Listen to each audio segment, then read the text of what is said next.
Hello everybody. मैं doctor कहानी भानावत, सह आचार्य चित्रकला, राजकीय मीरा कन्या महाविद्यालय उदयपुर। पेपर सेकंड के अंतर्गत यूनिट 4 में आज हम मकबूल फिदा हुसैन के बारे में बात करेंगे, जो कि एक आधुनिक कलाकारों के अंतर आते हैं। मकबूल फिदा हुसैन आज भारत के बहुचर्चित और सम्मानित चित्रकार हैं। 1973 ईस्वी में गणतंत्र दिवस के अवसर पर भारत सरकार ने उन्हें पद्म भूषण की उपाधि से सम्मानित कर भारतीय कला के वर्तमान चरण को अपना अर्घ्य अर्पित किया है। हुसैन का जन्म 1916 में हुआ। उनका चित्रकार जीवन बम्बई से आरंभ होता है। समसामयिक कलाकारों में उनका महत्वपूर्ण स्थान है। वे कई बार विदेशों का भ्रमण कर कला के क्षेत्र में हुए उन्नत परिवर्तनों का गंभीरतापूर्वक अध्ययन कर चुके हैं।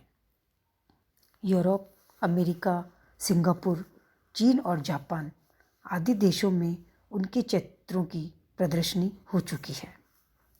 भारत में उनके चित्रों की सफल एवं भव्य प्रदर्शनी कल्पना समाज की ओर से पहले तो हैदराबाद में और उसके बाद जहांगीर आर्ट गैलरी बम्बई में हुई। जापान में उन्हें कला का अंतर्राष्ट्रीय पुरस्कार प्राप्त हो चुका है। इटालियन फिल्म निर्देशक श्री रॉबर्टो सेसेलिनी हुसैन के चित्रों की एक संपूर्ण फिल्म भी बना चुके हैं। इस प्रकार हुसैन का नाम आज अंतर्राष्ट्रीय कलाकारों में गिना जाने लगा है। हुसैन की रेखाओं में लोक कला की परंपरा का मोहक स्वाद है।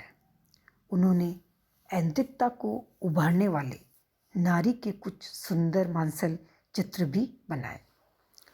उनके कुछ चित्रों में प्राकृतिक सुषमा एवं ग्राम्य जीवन की अच्छी झांकियां दर्शित है। वे प्रतीकात्मक शैली की ओर भी मुड़े हैं। उनकी यह शैली इतनी वैयक्तिक है कि ऐसे चित्रों को न तो केवल भारतीय कहा जा सकता है और न यूरोपीय ही, बल्कि उन्हें भारतीय संस्कृति को यूरोपीय ढंग से प्रस्तुत करने का सराहनीय यत्न कहा जा सकता है। उनके आरंभिक चित्रों से ही यद्यपि उनकी वैयक्तिक रचना प्रक्रिया का सुंदर परिचय मिल जाता है, फिर भी आकृति और रंगों की दृष्टि से उनमें पुनरावृत्ति के दर्शन होते हैं। इस अवधि में उन्होंने मनुष्य के दुख दर्दों एवं उसकी समस्याओं का काले और भूरे रंगों में जो चित्रण किया है वह सर्वथा उपयुक्त एवं प्रभावकारी है। जब वे चीन से लौटे तो उनके चित्रों की विषय वस्तु और उनकी रचना प्रक्रिया में पर्याप्त परिवर्तन हो चुका था। पहले उनके चित्रों में मनुष्याकृति की प्रधानता थी, किंतु चीन की कला के प्रभाव से उन्होंने पशु पक्षियों का भी चित्रण किया। उनके ये चित्र रेखा प्रधान थे। साथ ही इन चित्रों में पुनरावृत्ति नहीं थी।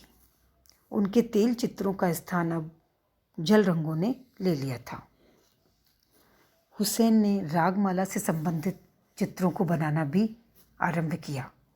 भारतीय चित्रकला में राग रागिनियों के चित्रण का विषय नया नहीं है, किंतु हुसैन ने इन चित्रों में जो नए संकेत दिए हैं उनमें आज भी अनुभूति है।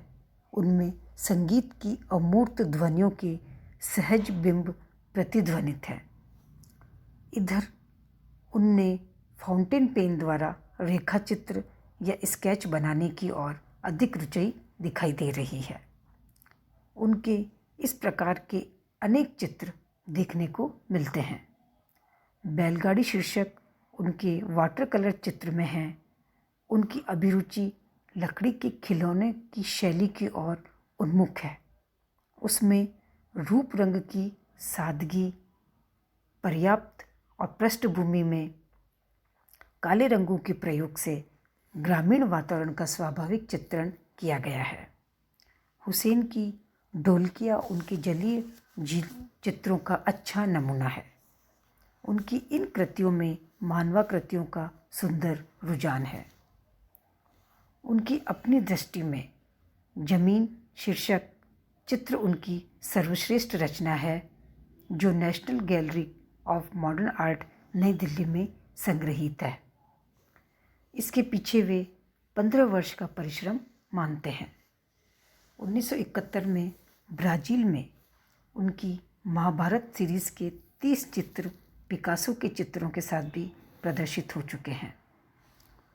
1955 में ललित कला अकादमी का प्रथम पुरस्कार उन्हीं को प्राप्त हुआ था। 1959 में टोक्यो की अंतर्राष्ट्रीय द्विवार्षिकी का पुरस्कार भी उन्हें मिला। सन 1965 में पद्मश्री तथा 1967 में अपनी film through the eyes of a painter के लिए वे गोल्डन वियर पुरस्कार प्राप्त कर चुके हैं। हुसैन की कृतियों में स्वतंत्र चिंतन और गंभीर अनुभूति है।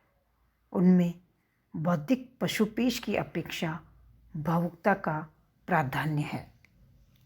वे किसी वाद या वर्ग विशेष के समर्थक पोषक न होकर कला की उन संपूर्ण मान्यताओं को स्वीकार करते हैं जो आज विश्व का प्रतिनिधित्व कर रही है।